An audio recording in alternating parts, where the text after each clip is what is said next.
আজ সালাউদ্দিন চৌধুরী সরমনার পীরকে, সরমনার দলকে যে বাসটা দিল ভাই, বাংলার জমিনে এইরকম বাস আজও পর্যন্ত চরমনাকে এর চেয়ে ভালোবাস আর কেউ দিতে পারে নাই। দেখুন সেই বাসের দৃশ্যটা। যারা 16 বছর আওয়ামী লীগের সাথে ছিল, আওয়ামী লীগের সমস্ত নির্বাচনকে বৈধতা দেওয়ার জন্য হাত পাকা দিয়ে বাতাস করেছে।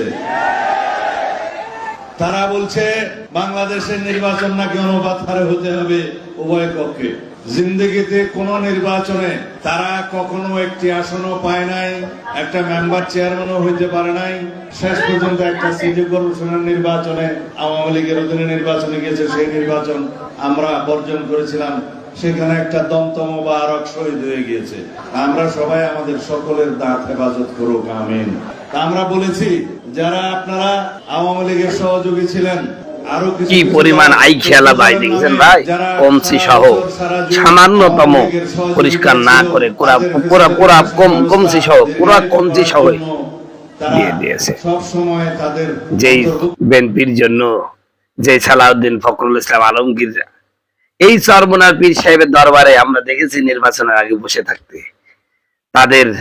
তাদের ফাঁদে পড়ে কি করলেন, আপনি জামাত থেকে বেরিয়ে গেলেন, বিনিময়ে আপনাকে একটা সিটও দেয় নাই।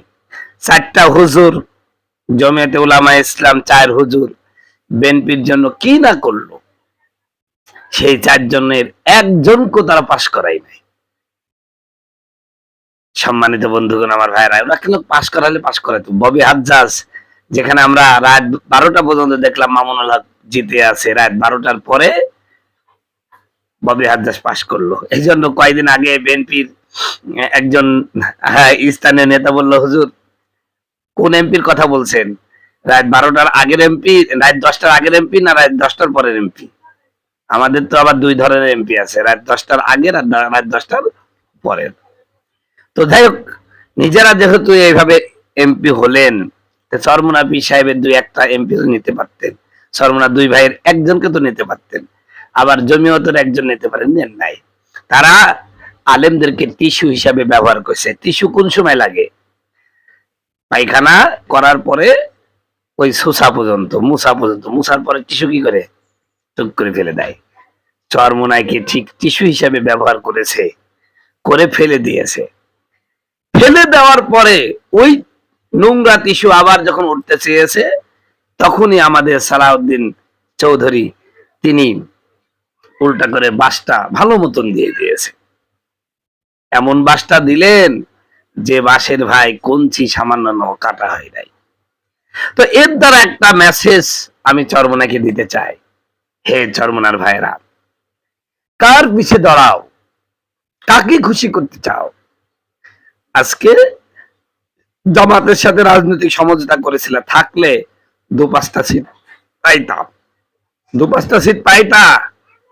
এনসিপির মতন একটি নতুন দল 6টা সিট পালো, মামুনুল হকের মতন একটি দল, যেই দল আপনার দলের কাছে ধারে কাছে নাই, সেও 5টা সিট পাইলো। তো মামুনুল হকও পাশ করে গিয়েছিলেন, তাকে রাত 12টার পরে হারিয়ে দেওয়া হয়েছে। উনি হলে 6টা সিট পেলেন। মামুনুল হক কি পেলো, আপনি কি পেলেন? এখন বলবেন আমাদের ক্ষমতার লোভ নাই। তো ক্ষমতার লোভ নাই তো নির্বাচন করতে আসেন কেন? নির্বাচন করেন কেন? ওগুলো বাদ দিতে পারেন না? খালি খালি মানুষের টাকা নষ্ট, সময় নষ্ট, শ্রম নষ্ট। খায়েশ আছে, পান নাই। ওই যে এক শিয়াল আঙ্গুর বাগানে গেছে, আঙ্গুর গুলো উপরে ঝুলছে, খুব লাফাচ্ছে, লাফাতে লাফাতে যখন আঙ্গুর পারতে পারলো না, তখন বললো আঙ্গুর ফল টক। আজকে হয়তো আপনারা বলছেন আমরা তো ক্ষমতার জন্য রাজনীতি করি, ইসলামের জন্য রাজনীতি করে। বাংলাদেশে কেউ ইসলামের জন্য রাজনীতি করে না। ওই মামুনুল হক বলেন, আপনারা বলেন, জামাত বলেন, কেউই বাংলাদেশে ইসলামের জন্য রাজনীতি করে না। সবাই পদের জন্য রাজনীতি করে, ক্ষমতার জন্য রাজনীতি করে। ইসলামের জন্য রাজনীতিবিদ একটা আমাকে দেখান, একটা দেখান। কেউ করে না ভাই, কেউ করে না। আপনারা স্বীকার করলেও করে না, না করলেও করে না। আমি হলফ করে বলতে পারি, বাংলাদেশে তথাকথিত যত ইসলামী দল আছে, একজনও এদেশে ইসলাম কায়েমের জন্য চেষ্টা করে না। যদি করতোই, তাহলে তুচ্ছ ঘটনাকে কেন্দ্র করে এত বিভক্তি কেন? আমাদের কওমি আলেমরা বলে আমাদের মধ্যে সততা আছে, ঐক্য নাই। জামাতের মধ্যে ঐক্য আছে, সততা নাই। তা আপনাদের এত সততা আছে, তা আপনাদের মধ্যে ঐক্যটা থাকছে না কেন? কোরআন পড়েন নাই? আল্লাহ বলছে ওয়াতাসিমু বিহাবলিল্লাহি জামিআ ওয়ালা তাফাররাকু আন আকিমুদ্দিনা ওয়ালা তাতাফাররাকু। আয়াত পড়ছেন, পড়াচ্ছেন, আমল কই? अमल से जिंदगी बनती है, जन्नत भी जहन्नम भी, एका की अपनी फितरत में ना नूरी ना नारी। সম্মানিত বন্ধুগণ, আমার ভাইরা আমার, আমল দ্বারাই বলে দেওয়া যাবে আপনি জান্নাতি নাকি জাহান্নামী, আপনি জান্নাতের পথে চলছেন নাকি জাহান্নামের পথে চলতেছেন। আপনারা যে ইসলামী দল বাংলার জমিনে ইসলাম কায়েম করবেন, এটা আপনাদের চলাফেরা কথাবার্তাই তো বোঝা উচিত ছিল আমাদের। আমরা তো বুঝতে পারি, আমাদেরকে বোকা ভাববেন না, আমরা বুঝি, আপনাদের চলাচল বুঝি, সব বুঝি আমার বন্ধুগণ, আমার ভাইয়ারা। এই জন্য আমি আপনাদের কাছে অনুরোধ করব, খবরদার খবরদার এ কথা বলেন না ইসলামের জন্য আমরা বের হয়েছি। না না না, বরং দেনা বানা ঠিক হয়নি। আপনারা 1143 আসনে ছিলেন, 100টা আসন চাইছেন না, কতটা আসন চাইছেন জান? 150 আসন মনে হয়। এই জন্যই দেয় নাই, রফা দফা হয়ে গেছে, আপনাদের দেন দরবার মিলে নাই, চলে গেছে। এটাই তো। যাই হোক, সর্বশেষ সালাউদ্দিন সাহেবের আজকের এই বক্তব্য সুস্পষ্টভাবে প্রমাণ করে যে ওলামায়ে কেরামের এক হওয়ার বিকল্প নাই। আপনি যদি এক না হন, আপনাদেরকে এই দেশের তথাকথিত রাজনীতিবিদরা শুধু টিস্যুর মতন ব্যবহার করবে, এরপরে ছুঁড়ে ফেলে দিবে। এরপরেও যদি এদেশের আলেমরা, এদেশের ইসলামী তথাকথিত ইসলামী দলগুলো ঐক্যবদ্ধ না হয়, এটা বড়ই দুঃখজনক, বড়ই দুঃখজনক।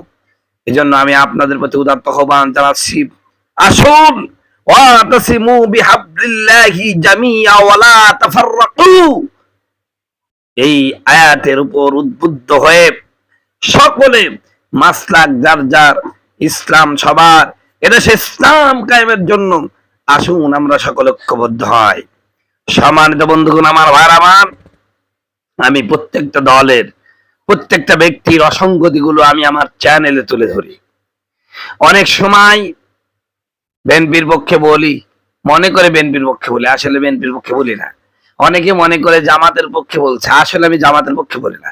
অনেকে মনে করে চরমোনার পক্ষে বলছে, আমি চরমোনার পক্ষে আসলে বলি না।